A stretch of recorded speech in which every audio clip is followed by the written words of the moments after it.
নমস্কার বন্ধুরা, আমার চ্যানেলে স্বাগতম। ডিএনএ একটি গুরুত্বপূর্ণ আপডেট। তো বন্ধুরা, ডিএনএ এই মুহূর্তে গুরুত্বপূর্ণ আপডেটটি হচ্ছে রথযাত্রার আগে 4% ডিএ বৃদ্ধি হবে রাজ্য সরকারের তরফ থেকে এবং এতে উপকৃত হবে 9 লক্ষেরও বেশি কর্মী। এমনই তথ্য উঠে এসছে সংবাদ পত্রিকার মাধ্যমে। তো বন্ধুরা, এই ডিএ সংক্রান্ত আপডেটটি নিয়ে আমরা স্টেপ বাই স্টেপ আলোচনা করব। তো অবশ্যই আপনারা ভিডিওটি স্কিপ না করে অবশ্যই পুরোটা দেখবেন। তো তার আগে বলে রাখি, যে সকল বন্ধুরা আমাদের চ্যানেলে নতুন, আমাদের চ্যানেলটি পাশে সাবস্ক্রাইব বাটন, সাবস্ক্রাইব করার পর পাশে যে বেল আইকন সেটিও প্রেস করবেন। লেটেস্ট ভিডিও আপডেটগুলি সবার আগে পেয়ে যাবেন। দেখে নেব আজকে ডিএ সংক্রান্ত গুরুত্বপূর্ণ আপডেটটি। তো বন্ধুরা, আমরা বহুদিন ধরে দেখে আসছি পশ্চিমবঙ্গের সরকারি কর্মীরা কেন্দ্রীয় হারে ডিএর দাবিতে শহীদ মিনার চত্বরে আন্দোলন চালিয়ে যাচ্ছেন দিনের পর দিন, কিন্তু কোনো রকম সুরাহা মিলছে না।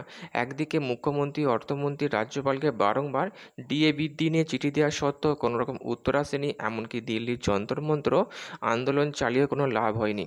যেখানে আমরা দেখেছিলাম কলকাতা হাইকোর্টের তরফ থেকে রাজ্যকে বলা হয়েছিল সমস্ত সরকারি কর্মীদের বকেয়াটি মিটিয়ে দেওয়ার জন্য, কিন্তু সেই রায়কে অকার্য করে সুপ্রিম কোর্টের দ্বারস্থ হয়ে রাজ্য এবং যেখানে ডিএ মামলা দাখিল করে, এবং সেই মামলা এখনও পর্যন্ত সুপ্রিম কোর্টে বিচারাধীন, এবং যার জেরে সরকারি কর্মীরা দিনের পর দিন ক্ষিপ্ত হচ্ছেন এবং সুপ্রিম কোর্টের তরফ থেকে যে আপডেটটি উঠে আসছে, সরকারি কর্মীদের কমপক্ষে 25% বকেয়া ডিএ মিটিয়ে দিতে হবে 4 থেকে 6 সপ্তাহের মধ্যে।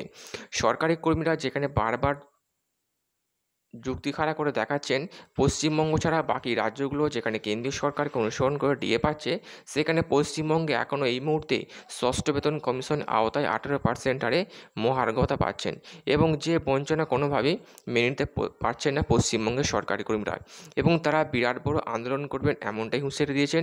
এবং সরকারি কর্মীদের শান্ত করার জন্য রথযাত্রার আগেই নাকি আরও 4% হারে মহার্ঘতা দেওয়া হবে সরকারের তরফ থেকে, এমনই সংবাদ পত্রিকার মাধ্যমে উঠে আসছে।